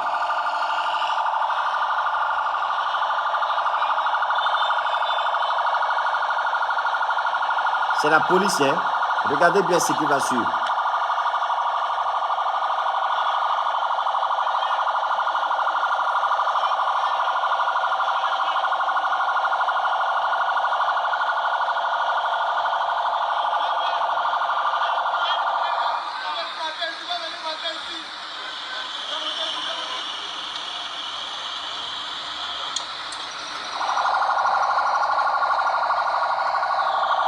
Voilà, vous voyez maintenant le bac à vert? Attendez. Non, je vais ramener ça en arrière un peu. Voilà. Attendez, hein. Voilà. Je voudrais regarder bien. N'est-ce pas le même bac à vert qui est là? N'est-ce pas le même bac à vert? Regardez bien. N'est-ce pas le même bac à vert en compagnie des cargos de la police, en compagnie des forces de l'ordre, en compagnie de la police nationale? N'est-ce pas le même bac à vert? Adou Richard prétend que le propriétaire de ce véhicule aurait disparu. Mais voilà ici la vérité. Voilà le bac à vert. En compagnie des forces de l'ordre, en compagnie des forces de défense et de sécurité. C'est le bac à vert qui est là. Il nous dit le propriétaire de ce bac à vert serait issu d'un fumoir et il est en fuite. Ah bon? Mais moi, je veux bien savoir ce que ce bac à vert l'a fait à la police. Adou Richard. Voilà, qu'Adou Richard nous explique. Voilà le bac à vert avec la police. Le voilà ici. Vous avez vu ça? Bon, maintenant, revenons sur ce que Adou Richard a dit. Ce que Adou Richard a dit, on va écouter. Ce que Adou, il a dit que, voilà, ce que Adou Richard a dit. Attendez, hein. On va bien écouter ce que Adou Richard a dit. C'est pas possible, ça fait honte, quoi. Ça fait honte. Ça fait honte. Les gars, partagez encore, partagez encore, partagez encore, partagez encore. Maintenant, faites monter le mercure, faites monter. Écoutez bien ce qu'Adou Richard va dire ici. L'affaire du bac à verre et Adou Richard. Incompétence ou complicité? Les investigations ont permis de recueillir des informations sur les occupants du bac à verre impliqués dans les affrontements dans cette commune. Ainsi, le chef opérationnel des individus à bord de ce véhicule lors de l'élection présidentielle serait le gérant d'un fumoir à Yopougon Ouassakara, actuellement en fuite. Bon, je m'arrête là. Je vous ai montré l'image du Baka. Serait issu d'un fumoir de Yopougon Ouassakara en fuite. Mais pour autant, pendant les élections présidentielles, le même Baka vert était en compagnie des forces de l'ordre. Est-ce que le Baka vert a été saisi pour autant pour être déposé à la fourrière? Non. Est-ce qu'on peut nous montrer le Baka vert saisi? Que l'occupant ait fui, que le propriétaire ait fui. Il a dit les occupants, les informations nous ont permis de savoir les occupants. Des occupants, ça devient un occupant. Est-ce que vous avez compris la manipulation? Adou Richard, peut-être qu'il ne sait pas qu'il y a un certain Keïta qui est là. Peut-être qu'il ne sait pas qu'il y a un Keïta qui est très dangereux dans ce qu'on appelle le décryptage des propos. Décryptage du langage. Peut-être qu'il ne sait pas. Sinon, si c'est que je suis là, voilà, il va bien corriger son truc avant de sortir. Il dit, les enquêtes ont permis d'identifier les occupants. Il dit, le propriétaire serait de Yopougon Ouassakara, il est en fuite. Mais et les autres? Il a dit les occupants. Le propriétaire a fui. Et les autres, où ils sont? C'est pas moi, hein? C'est Adou Richard qui a dit. C'est l'enquête qui a permis. S'il y avait des occupants, mais c'est le propriétaire du Baga qui cherche. Mais est-ce que le propriétaire du Baga était celui qui commettait les actes? Ce sont les occupants qui commettaient les actes. Est-ce qu'on nous a présenté les occupants là?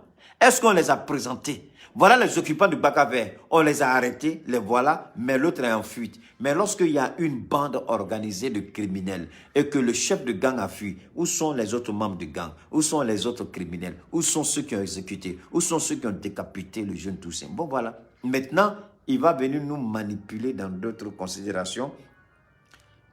Parce que dans cette affaire-là, dans cette affaire pénale-là, je peux dire, il y a, c'est-à-dire, chaque scène de crime a sa particularité. La scène de crime de Yopougon n'a rien à voir avec la scène de crime qui s'est passée à Kogodi, à Djamé, bon, whatever, dans les différents quartiers d'Abidjan. La scène de crime de Yopougon ne peut pas être assimilable à la scène de crime qui s'est passée à Daokoro, encore moins à Toumoudi. Donc, chaque scène de crime a sa particularité. Nous, qu'ils soient syndicalistes ou Grando Bakary, I really don't care, ce n'est pas mon problème. Je ne sais pas si tu comprends ce que je dis. Moi, je suis en train de parler de la scène des différents crimes, les différentes scènes et les différents responsables. Moi, je ne me base pas sur une seule personne. Tu me dis le chauffeur de Bakavé. Mais et dans les autres quartiers d'Abidjan. Et à Toumoudi, c'est le même Bakavé qui était à Toumoudi. C'est le même Bakavé qui était à Daoukro. Quand les gens parlent, je vous en prie, même si vous êtes des abonnés autant pour moi de Keïta, mais je parle pour qu'on se comprenne bien. La scène des crimes de Yopougon n'a rien à voir avec la scène des crimes de Toumoudi. À Toumoudi, on a fait tomber, on a brûlé une maison avec une vieille femme à l'intérieur. Elle et ses petits-enfants. Qu'est-ce que cela a à voir avec ce qui s'est passé à Yopougon? La seule similitude, la seule ressemblance, c'est la violation constitutionnelle de Ouattara. À Daoukro, ils ont coupé je crois que c'est à Daoukro, ils ont coupé la tête de jeunes Touchens pour faire ballon de football. À Yamsoukro, on a découpé un homme, on a pris quelqu'un, on a jeté dans le truc au caïman, le crocodile, là, parce qu'ils ne l'ont pas mangé, les gens l'ont déprécié à machette, on dirait viande qu'on vend. C'est la même chose, là-bas c'était Bakavé. Alors, donc, on ne veut pas revenir sur les scènes douloureuses, mais Kadou Richard ne nous prenne pas pour des ignares, pour des non-sachants, pour des imbéciles. Nous étions là, nous avons suivi de près, et de très près d'ailleurs. Et je vais demander à Chris Yapi encore de ne pas se limiter seulement à sortir la question de Bakavé, parce que la question de Bakavé ne résout pas la problématique de toute cette violence. Il y a eu des violences, comment on appelle ça, à Daoukro, à Toumoudi. Un peu partout, il y a eu des violences. Il y a eu des morts. Des gens ont été massacrés. Des gens ont été dépecés à la machette comme de la viande de brousse. C'est de ça qu'il s'agit. Alors, pourquoi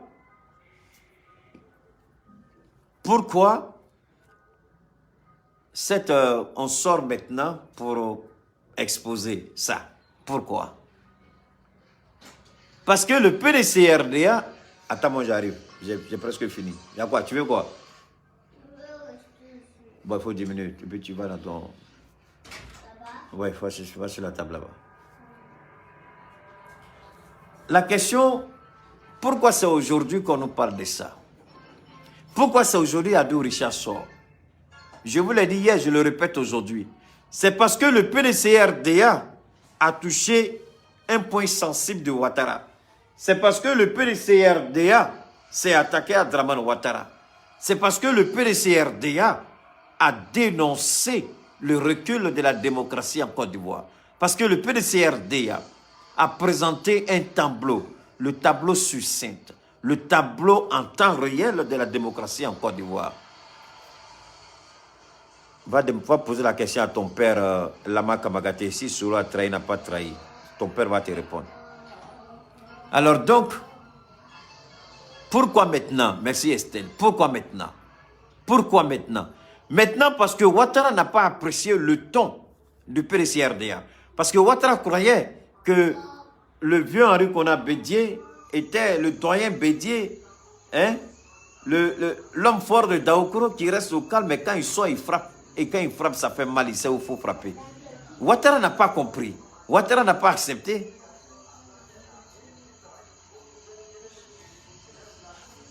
Merci beaucoup à toi, monsieur Ange Gras. Alors, donc, j'en ai parlé hier, j'allais même en venir tout à l'heure. Merci beaucoup tout de même. Merci à toi, mon frère, le constitutionnaliste. Merci. Alors, pourquoi maintenant? Parce que le PDCRDA n'a pas eu peur. Parce que le PDCRDA a dénoncé ce que Ouattara est en train de faire. Comment Ouattara est en train de tordre le cou à la démocratie. Comment Ouattara est en train de tordre le cou à la justice. Comment la justice est réglée aux ordres de Ouattara. Parce que tu n'es pas d'accord avec Ouattara, alors tu te retrouves face à la justice. Adou Richard, c'est un imbécile. Adou Richard, c'est un idiot. Adou Richard, c'est un malade. Adou Richard, c'est un déraciné. Adou Richard va payer cher pour tout ce qu'il est en train de faire. Il croit que tu vas faire ça, puis tu vas t'en sortir. Il n'a qu'à poser la question à Dadis Camara, qui n'a rien fait pour autant, mais il a été interdit de son pays par le président Condé. Près de 11 ans en exil. Il n'a qu'à poser la question au comment on appelle ça, à l'ancien premier ministre burkinabé qui est aujourd'hui au Canada. Lui, Adou Richard, s'il a la chance, il ira en exil. S'il a la chance, il ira en exil. Sinon, Adou Richard, c'est la prison où c'est tellement les gens qui voudront se venger de toi, ils ne vont pas te louper. Ça, c'est une certitude. On ne peut pas avoir à jouer un tel rôle, détruire un pays, détruire les bases et les fondements d'un pays et prétendre rester dans ce pays si comme rien ne s'est fait. Abdou Richard, tu connais beaucoup trop. Ouattara a beaucoup trop travaillé avec toi. Ouattara ne va jamais te laisser tranquille. Ça, c'est une certitude, il faut que tu te mettes en tête. Tôt ou tard, Ouattara va finir avec toi. Soit par empoisonnement, soit par tout autre moyen. Tu ne vas pas échapper. Si Djabi Lanciné, qui a volé, pompé les fonds du fer pour entretenir le RHDP, faisant plaisir à Ouattara, si Ouattara n'a pas hésité à débarquer Djabi Lanciné, tu crois que c'est toi, minable procureur, qui n'a rien en commun avec Ouattara? Ouattara va te laisser? Est-ce que c'est ça que tu crois? Mais you gotta be stupid to believe that. Deuxièmement, est-ce que c'est la vérité qu'on recherche? Pas du tout. Est-ce que c'est la justice qu'on recherche? Pas du tout. Sinon, avant que les événements ne commencent, comme l'a dit mon frère, M. Ange Gras, expert en la matière, constitutionnaliste de son État, M. Ange Gras, il a dit tout à l'heure, Adama Bitogo a été celui, lorsque les menaces ont commencé, Adama Bitogo a dit quoi? Adama Bitogo a dit, allez et n'épargnez personne. Tous ceux qui vont sortir pour protester, il faut les tuer, il faut les dépisser. Mais ce n'est pas ce à quoi on a assisté. C'est Adama Bitogo qui a donné l'ordre le premier. Ensuite, Gilbert Kafana Kone a été pistonné. Et Ouattara lui-même, je dis Ouattara lui-même est l'instigateur moral. Ouattara lui-même a donné sa caution morale. Ouattara lui-même, puisque Ouattara n'a pas pardonné à Ahmed Bagayoko le fait que Ahmed Bagayoko soit allé dans les familles pour essayer d'apporter le yako du gouvernement. Qui a demandé à Ahmed Bagayoko d'arrêter ça? Qui a demandé à Ahmed Bagayoko de se retirer tout de suite? Qui a demandé à Ahmed Bagayoko de mettre un terme à cette folie-là? C'est Ouattara. Ahmed Bagayoko allait voir les jeunes gens qui avaient été blessés. Ahmed Bagayoko se rendait dans les familles. Et c'est Ouattara qui a demandé à Ahmed Bagayoko d'arrêter. Et on a tous vu subitement Ahmed Bagayoko ne sortait plus. Mais qui a demandé ça? C'est Ouattara. Ce Ouattara, vous croyez qu'il est innocent à ce qui s'est passé? Ouattara est l'instigateur moral, le commanditeur moral de toute cette violence et de ces crimes en Côte d'Ivoire. Mais pourquoi le dossier ressurgit aujourd'hui? Parce que le PDCRDA a démontré que la démocratie est un véritable recul en Côte d'Ivoire. La démocratie a le cou tordu. La démocratie est en genoux. La démocratie est piétinée. L'état de droit, la justice, tout est manipulé. Hey, tout est manipulé en Côte d'Ivoire. Rien n'est respecté. Ce pouvoir en place n'a aucun respect, ni pour la démocratie, ni pour l'état de droit, ni pour l'état de la justice. On veut faire payer au président Bédié le fait qu'il ait dit que la démocratie est en net recul en Côte d'Ivoire. Est-ce que c'est faux? Et un Cissé Bakongo qui vient, qui dit on ne peut pas permettre. Aujourd'hui, Charles Blé Goudé a la réponse. Charles Blé Goudé doit savoir aujourd'hui que son retour n'est pas souhaité en Côte d'Ivoire. Contrairement à ce que les autres croyaient que c'était Gbagbo Laurent. Voilà le conseiller d'Alassane Ouattara, Cissé Ibrahim Bakongo, qui a dit clairement que le retour de Charles Blé Goudé en Côte d'Ivoire n'est pas souhaitable. Le retour de Charles Blé Goudé en Côte d'Ivoire n'est pas acceptable. Le retour de Charles Blé Goudé en Côte d'Ivoire n'est pas envisageable.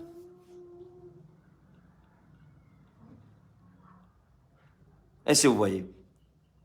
Donc, il croit qu'à travers ce comportement d'Adou Richard, l'épée de Damoclès serait suspendue sur la tête d'Henri Konan Bédié. Si Ouattara connaissait bien Henri Konan Bédié, si Ouattara avait ne serait-ce qu'une petite dose de la connaissance d'Henri Konan Bédié, je crois qu'il aurait bien fait de ne pas demander à Adou Richard de sortir. C'est parce qu'il a vécu avec l'homme, il a côtoyé l'homme, il croit connaître l'homme. Mais c'est ce que Bédié veut que tu découvres de lui qui te montre. Mais il y a une face cachée de Bédié que lui ne connaîtra jamais.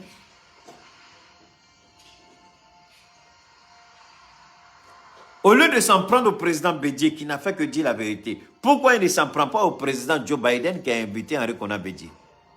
Au lieu de s'en prendre au président Bédié, pourquoi ne s'en prend-il pas aux États-Unis qui ont demandé à Bédié de parler au nom de la Côte d'Ivoire pendant que lui, Ouattara, il était bien portant, bien vivant en Côte d'Ivoire? Pourquoi les États-Unis l'ont ignoré? Moi, je pense que lorsque une puissance comme les États-Unis montre vos faiblesses, vous n'avez pas intérêt à vous attaquer aux citoyens. Mais vous avez intérêt à vous poser la question. C'est que j'ai des erreurs. C'est qu'effectivement la démocratie... Ouattara devait... Ça, c'était une opportunité à Ouattara de revoir sa gestion démocratique du pays, de revoir sa gestion politique de la Côte d'Ivoire, de revoir ce qu'il fait. Mais non, il veut se cantonner sur ce qu'il fait et aggraver la situation en s'attaquant à Rikona Bédié. Mais il ne sait pas qu'il est mal sorti. Parce que le fait que Keïta sorte aujourd'hui pour dire que c'est parce que le PDCRDA a fait l'état de la démocratie en Côte d'Ivoire que Ouattara sort, il sait que le PDCRDA va se servir de ce que j'ai dit pour saisir le département d'État américain et dire voilà la réalité. Parce que j'ai parlé, la justice ivoirienne veut être instrumentalisée pour déformer la réalité.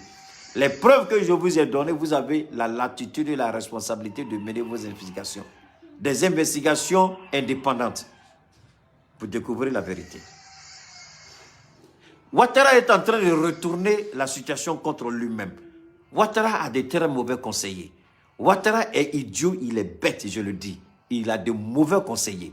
Si Ouattara avait de très bons conseillers, Ouattara, le fait que les Américains aient refusé que Ouattara parle à leur sommet pour la démocratie, devrait interpeller Ouattara, se remettre en cause, revoir sa politique. Et ensuite, voir ce qu'ils... Mais s'ils sont en train de blaguer Ouattara pour s'attaquer à Bédié, et si Ouattara croit que c'est la meilleure chose à faire, alors Ouattara est en train de se foutre le doigt dans l'œil. Mais le jour que Ouattara va se rendre compte qu'il a tout gâté là, c'est le jour où il sera assis par terre et on sera en train de lui donner conseil. Ouattara croit qu'il est fort. Ouattara croit qu'il est intouchable. Ouattara croit qu'on ne peut pas le faire tomber. Mais Ouattara, je jure sur tout ce qui m'est cher, le jour où tu seras assis par terre, je vais demander au président de me laisser te donner 2 ou 3 conseils. Je ne vais pas te parler. Ce sont mes vidéos, je vais te demander, permettez, là où Ouattara sera détenu, là, installez, comment on appelle, une sono, et puis faites passer toutes les vidéos que j'ai faites sur Ouattara, là, faites passer. Ça va servir de leçon à Ouattara. Ouattara n'a rien compris. Ouattara croit qu'il est intouchable. Il y a des choses qu'on ne fait pas. Bédié n'a pas menti sur toi. Parce que Bédié, le fond du problème de Bédié, je vais vous le dire aujourd'hui. Quand Bédié a eu la parole, quand le PDCRDA, permettez-moi, je vais chercher. Quand le PDCRDA a parlé au forum, est-ce que vous voyez, que s'est-il passé? Quand le PDCRDA a parlé, ils ont insisté sur quoi? Ils ont insisté sur la violation constitutionnelle de Alassane Ouattara.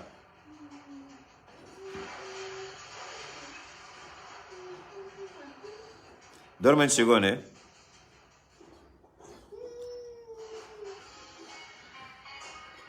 Donc, c'est sur ça qu'ils ont insisté. Voilà, c'est ça que je voulais. On va écouter. Voilà la raison pour laquelle Abdou Richard est sorti. La raison pour laquelle Abdou... L'initiative de son Excellence M. Joe Biden, président des États-Unis d'Amérique, la Maison-Blanche a organisé un sommet virtuel sur la démocratie les 9 et 10 décembre 2021. L'objectif de tel sommet visait à la définition et la concrétisation d'une stratégie globale de soutien à la démocratie à l'échelle mondiale. En effet, dès son entrée en fonction, l'administration Biden, par la voix de son secrétaire d'État, son Excellence M. Anthony Blinken, avait affirmé l'importance de la démocratie et des droits de l'homme dans la politique étrangère des États-Unis. Ce sommet a donc été l'occasion pour les États-Unis de chercher à réaliser une solide coalition ayant la cohésion et le mandat de protéger et faire progresser la démocratie à l'échelle mondiale. Le PDCI-RDA, en sa qualité de leader de l'opposition ivoirienne, dirigé par le président Rikona Bédié, a tout naturellement saisi cette occasion pour délivrer le 9 décembre 2021 un message en faveur de la promotion de la démocratie par la voix du ministre Alaquadio Rémy, vice-président et coordonnateur général du comité politique du PDCI-RDA, qui a mis l'accent sur le recul démocratique en Côte d'Ivoire et dans les pays africains. Donc, vous allez écouter. C'est à cause de ce message-là que Ouattara a demandé à Abdou Richard d'actionner le soi-disant comité qui a été mis en place. Est-ce que vous voyez? Attendez, il y a tellement de maudits aujourd'hui, je suis content. Attendez, faut partir. Alors donc, c'est ça la réalité. C'est ça la réalité. Écoutons le message du PDCRDA. Vous allez comprendre tout de suite. Abdou Richard sort, il veut nous amener sur un terrain juridique. Mais c'est sur un terrain politique. Abdou Richard n'a pas en face de lui des plaisantins comme nous. Abdou Richard n'a pas en face de lui des non-sachants. Je suis désolé, Abdou Richard. Je remercie la présence de mon frère, le constitutionnaliste. On va écouter, vous allez savoir tout de suite pourquoi. Abdou Richard, c'est pas la peine. Encourager les États-Unis d'Amérique à assumer pleinement leur responsabilité de défenseur de la démocratie en apportant un soutien plus effectif au mouvement démocratique, particulièrement en Afrique. Nous vous proposons l'intégralité de la déclaration faite par le ministre Alakwadjo Remi au sommet virtuel sur la démocratie tenu à Washington DC les 9 et 10 décembre 2021. Excellence, Monsieur le Président des États-Unis d'Amérique, à l'occasion de la tenue du sommet sur la démocratie que vous avez initié, j'ai l'honneur, au nom du Parti démocratique de Côte d'Ivoire, présidé par son Excellence Monsieur le Président Henri Konan Bédié, et en ma qualité de vice-président et de coordonnateur général du comité politique du Parti démocratique de Côte d'Ivoire, de vous adresser nos chaleureuses et respectueuses félicitations pour cet acte de portée historique que vous venez ainsi de poser. En effet, comment ne pas se réjouir de voir les États-Unis d'Amérique, adeptes de la démocratie, de la liberté et de l'état de droit, assumer pleinement cette responsabilité institutionnelle par l'organisation d'un tel sommet consacré à la démocratie et aux droits de l'homme. Excellence, Monsieur le Président des États-Unis d'Amérique, nous avons été tous témoins ces dernières années. Écoutez, hein, des attaques partagez. contre la démocratie. En Côte d'Ivoire, comme dans bon nombre de pays de notre continent, la démocratie continue de subir un recul inacceptable, avec pour corollaire l'instabilité et l'appauvrissement des populations. C'est le lieu doucement. de rappeler à cet égard la résolution HR 1150 du 24 septembre 2020 de la Chambre des représentants des États-Unis d'Amérique, qui appelait urgemment le gouvernement de Côte d'Ivoire, les dirigeants de l'opposition et tous les citoyens à respecter les principes démocratiques, à s'abstenir de toute violence et à organiser des élections libres, équitables, transparentes et pacifiques en Côte d'Ivoire en octobre 2020. Malheureusement, force est de constater. Bon, attendez, hein. Gaussou, il faut diminuer un peu pardon, diminuer un peu. Écoutez bien, je vous en prie. Oui, c'est bon, merci. Écoutez bien. C'est là que Ouattara, je vous l'ai dit, avait un agenda caché quand Ouattara venait au pouvoir. Mais nous n'avons pas pris le temps de regarder l'homme assez sérieusement, assez profondément, pour comprendre que l'homme avait des intentions derrière la tête. Que l'homme avait un double agenda. Et que c'est le deuxième agenda qui va gouverner réellement la Côte d'Ivoire après son premier mandat. Son deuxième mandat commence avec l'exécution de son deuxième agenda. Écoutez, c'est ici les enjeux qui poussent Abdou Richard à sortir. Partagez, faites monter le mercure, partagez. Écoutez bien.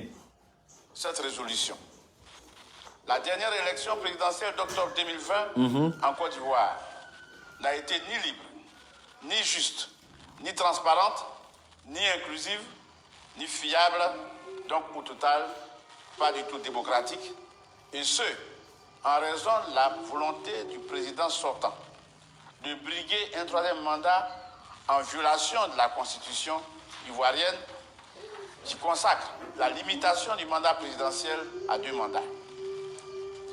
Cette situation a provoqué plusieurs morts et blessés, ainsi que des arrestations massives de militants de l'opposition qui ne faisaient qu'exercer leur droit constitutionnel de manifester pacifiquement sans être inquiétés. Après plusieurs mois d'incarcération, beaucoup d'entre eux ont été libérés tout en restant sous contrôle judiciaire jusqu'à ce jour. En ce qui concerne les dernières élections législatives ivoiriennes de mars 2021, les conditions d'une élection libre, juste, équitable et transparente n'étaient pas non plus réunies en raison notamment du découpage électoral inique en faveur du parti au pouvoir et qui lui assurait d'emblée la majorité des sièges au Parlement avant même la tenue du scrutin. Excellences, Monsieur le Président des États-Unis d'Amérique, le PDCI-RDA, parti de paix et de dialogue, qui célèbre cette année ses 75 années d'existence, est le second plus ancien parti du continent africain, après l'ANC de l'Afrique du Sud. Alors, donc, bien entendu, je vais vous faire plaisir. Si vous voulez écouter ici l'intégralité, je vais partager. Donc, vous allez pouvoir retrouver, voilà, vous allez pouvoir retrouver ça. Voilà, je viens de partager. Donc, vous pouvez, alors, vous avez tout compris. Le PDCRDA a présenté 2 tableaux. Le premier tableau concerne les élections présidentielles. Le deuxième tableau concerne les élections législatives. Et il a été démontré à travers la présentation de ces 2 tableaux que Alassane Ouattara, dans le premier tableau, il a violé la Constitution. Et les Américains ont une horreur saine des présidents qui violent la Constitution et se maintiennent au pouvoir par les armes. Puisque les Américains eux-mêmes sont pour le principe de 2 mandats. Et Alassane, qui est supposément avoir étudié aux États-Unis, c'est inconcevable pour l'élite américaine que comment celui-ci a prétendu étudier chez nous et ayant été fonctionnaire du FMI, puisse avoir un tel comportement indécent à l'égard de la loi et de la Constitution. Et Ouattara connaît les implications, même si les Américains ne viendront pas le prendre pour l'enlever là. Ouattara connaît les implications morales. Ouattara sait que sa crédibilité a été détruite. Ouattara sait que sa crédibilité a été entachée. Ouattara sait que sa crédibilité a été salie auprès des Américains. Lui qui se prétend de tout temps étant un élève des États-Unis. Lui qui prétend étant véritablement issu du système américain. Lui qui se prévalait d'être véritablement un adepte de la démocratie américaine. Il a prouvé qu'il n'est rien d'autre qu'un manipulateur, un corrompu et un fossoyeur. Et ça, Ouattara, il ne sait pas comment rendre ce coup-là au PDCRDA. Parce que Dieu a tendu une perche au PDCRDA. Dieu a donné une plateforme d'expression mondiale au PDCRDA pour démontrer à la face du monde entier qui est réellement Ouattara. Si c'était juste entre eux, là, lui, il s'en fichait. Mais c'est le monde entier qui a été pris à témoin. Et sur la demande des États-Unis, chaque pays devait se prononcer sur l'état d'avancement de la démocratie à l'intérieur de ce pays-là. Et le PDCI a dit que la Côte d'Ivoire, c'est pas ça. La Côte d'Ivoire, c'est à côté. Ouattara est mauvais. Ouattara est méchant. Voilà ce que Ouattara, jusqu'à aujourd'hui, Chris Yapi n'a pas suffisamment cherché de ce côté-ci. Chris Yapi ne s'est pas suffisamment informé de ce côté-ci. Mais je l'exhorte encore à bien s'informer. Comme d'habitude, je vous le dis, moi, je suis toujours le petit patron de Chris Yapi. Quand je dis Chris Yapi, il faut sortir, il sort. Ou je sors avant lui, après, il sort son papo. En tout cas, ce n'est pas aujourd'hui que ça a commencé. Hein? Chris Yapi va chercher encore. Et puis, viens dire la vérité aux gens. Qu'il t'envoie encore en mission. Il faut aller bien chercher. La réalité, ici, Chris Yapi s'est limité seulement au Bakavé. Mais j'invite Chris Yapi à aller au-delà de la question judiciaire. De ramener le débat au niveau politique. cette tension entre Ouattara et le PDCRDA par rapport à ce que je vous ai fait voir tout à l'heure. Mais comme je connais mon petit Chris Yapi, il va relever le défi. Et moi, je lance défi à Chris et puis il fait. Le seul sur les réseaux qui met Chris Yapi au défi, c'est moi. Il n'y a pas deux, je suis le seul. Donc Chris Yapi, il faut sortir, tu vas édifier les gens.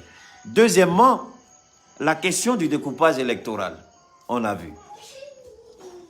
Voilà la raison pour laquelle Abdou Richard est sorti. Voilà la raison pour laquelle Abdou Richard s'acharne sur Bédi. Voilà la raison pour laquelle ce n'est pas une question judiciaire.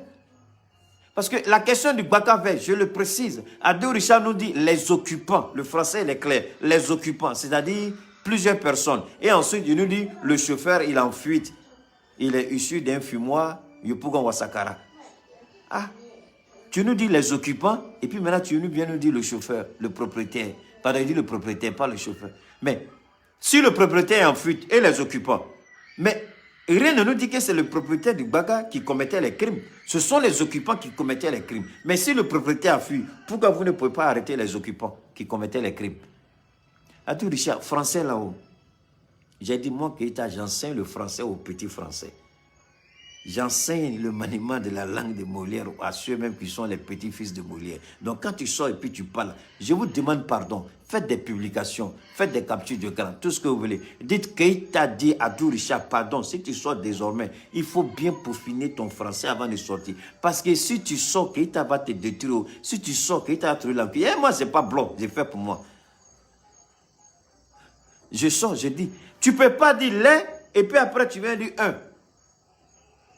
Dans ce qu'on appelle dans une enquête pénale, quand tu dis les et puis tu viens terminer par un, l'avocat de la défense te dit, mais monsieur le juge, il vient de dire les et puis il termine par un. Et les autres, où ils sont? Les autres là, ils sont où? Les autres là, ils sont où? Les autres là, Abdou Richard, ils sont où? Les autres occupants du Bakavé, ils sont où? Si le propriétaire a fui et les autres occupants de Bakavé, ceux qui avaient les machettes, ceux qui découpaient, ceux qui tuaient, ils sont où? Abdou Richard, dites à Abdou Richard, pardon, si tu sors, c'est vrai tu es procureur, Ouattara t'a nommé, il y a un gars, on appelle Keïta sur le réseau là. Lui, quand il fait décortiquage là, c'est grave, hein? Quand il fait décryptage là, c'est dangereux. Donc, pardon Abdou Richard, il faut bien réfléchir les hommes. Parce que sinon, Keïta va t'humilier toujours. Ben, quand tu sors comme ça, Keïta t'humilie. Maintenant, dites à Abdou Richard, la question, ce n'est pas seulement la question du Bakavé. Les violences électorales, ce n'était pas seulement à Abidjan. Et à Toumoudi, la vieille femme qu'on a brûlée dans sa maison avec ses petites filles. Et à Daoukro. Et dans les autres régions de la Côte d'Ivoire. Pourquoi ramener seulement cette violence à un simple véhicule, le Bakavé? C'est pourquoi je dis à Chris Yapi, pardon, il faut relever le niveau du débat. Toi, tu ne peux pas suivre Abdou Richard. C'est Abdou Richard qui doit te suivre. Et moi, là, à travers la communication que j'ai commencé hier, aujourd'hui, vous allez voir qu'Abdou Richard va changer de posture. Vous allez voir un autre communiqué. Vous allez voir une autre conférence de presse. Vous allez voir autre chose. Parce que je l'amène sur le chemin de la vérité. Je l'oblige. C'est ça que Chris Yapi, c'est de ça qu'on a besoin. Il ne faut pas suivre Abdou Richard avec la question seulement du Bakavé. Le Bakavé, ce n'était qu'à Abidjan et dans les autres régions de Côte d'Ivoire. Il n'y a pas eu de mort, il n'y a pas eu de décapitation. Il n'y a pas eu des gens qu'on a dépecés, il n'y a pas eu des gens qu'on a jetés, qu'on a tenté de les faire tuer par des caïmans de Yamoussoukro. On n'a pas vu ça. Abdou Richard cite, mais est-ce que le Bakavé était en même temps à Yamoussoukro, à Daoukro, à Toumoudi, à Abidjan? Est-ce que le Bakavé était partout et nulle part ailleurs? Non. Abdou Richard lui-même, il se prend au pays. Il vient, il dit le responsable du Bakavé, mais dans les autres régions. La véritable question, c'est ce que je vous ai montré, j'ai partagé. C'est parce que le PDCI a dépeint une réalité. Parce que le PDCI a démontré que Ouattara est un fossoyeur de constitution. Que Ouattara est un violeur de loi. Parce que le PDCI a parlé. Donc comment rendre le coup? Parce que Ouattara, lui dit pour lui, reste pas à l'étranger. Tu cognes Ouattara, Ouattara va te cogner. Voilà un vieux qui a 80 ans. Voilà comment il se comporte. Un vieux qui n'a aucune sagesse. Il veut toujours se venger. Mais d'ailleurs, ce que le PDC a dit, est-ce qu'il y a du faux dedans? Non.